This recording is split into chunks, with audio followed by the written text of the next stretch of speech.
শুভ সকাল বন্ধুরা। আমার আজকের রেসিপি হচ্ছে চিকেন পকোড়া। চিকেন পকোড়া করার জন্য আমি চিকেন কিছুটা নিয়েছি। এবার এই চিকেনটা আমি ম্যারিনেট করে নেবো। প্রথমে এর মধ্যে দিলাম লেবুর রস,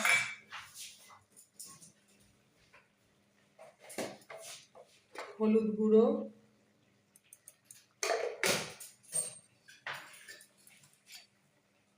লাল লঙ্কার গুঁড়ো, আদা রসুন বাটা,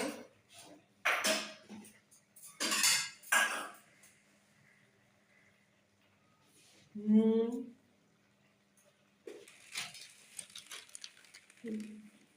বেসন।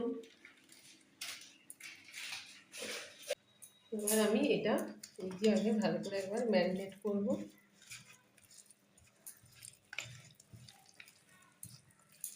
এবার এতে কিছুটা চাল গুঁড়ো দেবো।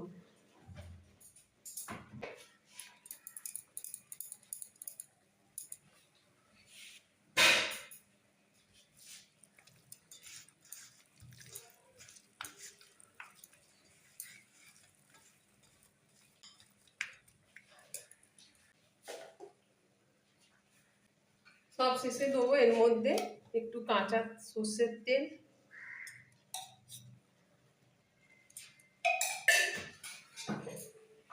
আর একটা ডিম।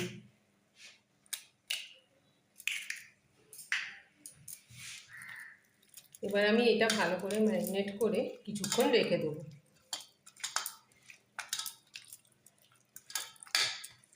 এটা এখন কিছুক্ষণ ম্যারিনেট করা থাকবে। ফিরে আসছি আমি আধ ঘন্টা পরে। আধ ঘন্টা পর এবার আমি এখানে পকোড়া ভাজার জন্য গ্যাসটা জ্বেলে নিলাম। প্রথমে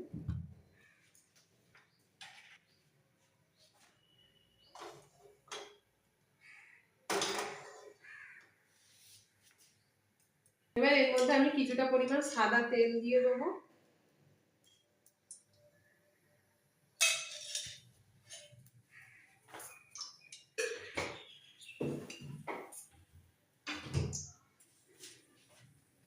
তেলটা গরম হওয়া দিলাম।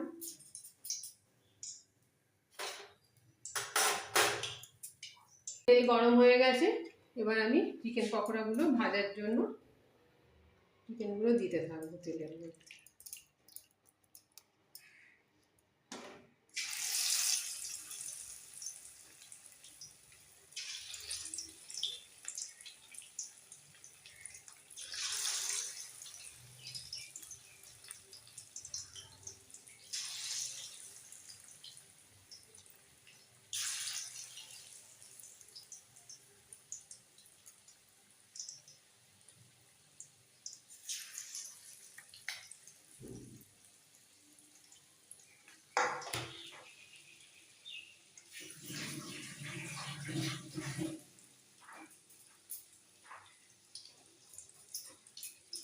চিকেনগুলো আমি এই পকোড়াটা আমি ধীরে সিম আঁচে ভাজবো ধীরে ধীরে, নাহলে ভেতরটা কাঁচা থেকে যাবে।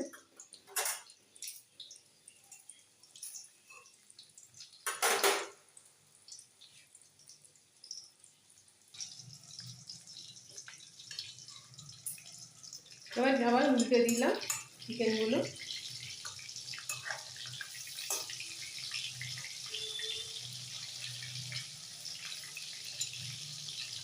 চিকেন পকোড়াগুলো একবারে 7 থেকে 8 মিনিট সময় নিয়ে ধীরে ধীরে ভালোভাবে ভাজতে হবে। তাহলে ভেতরটা ভালোভাবে সেদ্ধও হবে আর খেতে মজা হবে। নাহলে কাঁচা থাকবে, খেতে ভালোও লাগবে না।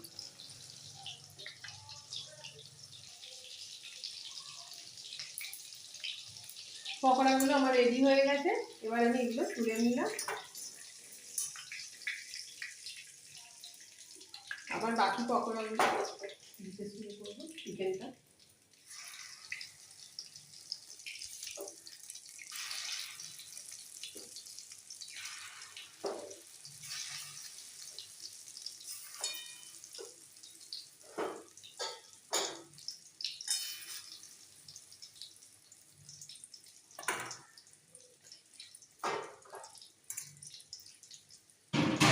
পকোড়াগুলো সব ভাজা হয়ে গেলে তারপর আমি আবার ফিরে এসে সব দেখাচ্ছি। রেডি হয়ে গেছে আমার চিকেন পকোড়া। চিকেন পকোড়াগুলো কিরকম সফট হয়েছে একটা ভেঙে দেখাই। দেখুন কি সুন্দর ভেতরটা সেদ্ধ হয়ে গেছে, কত সফট। নমস্কার।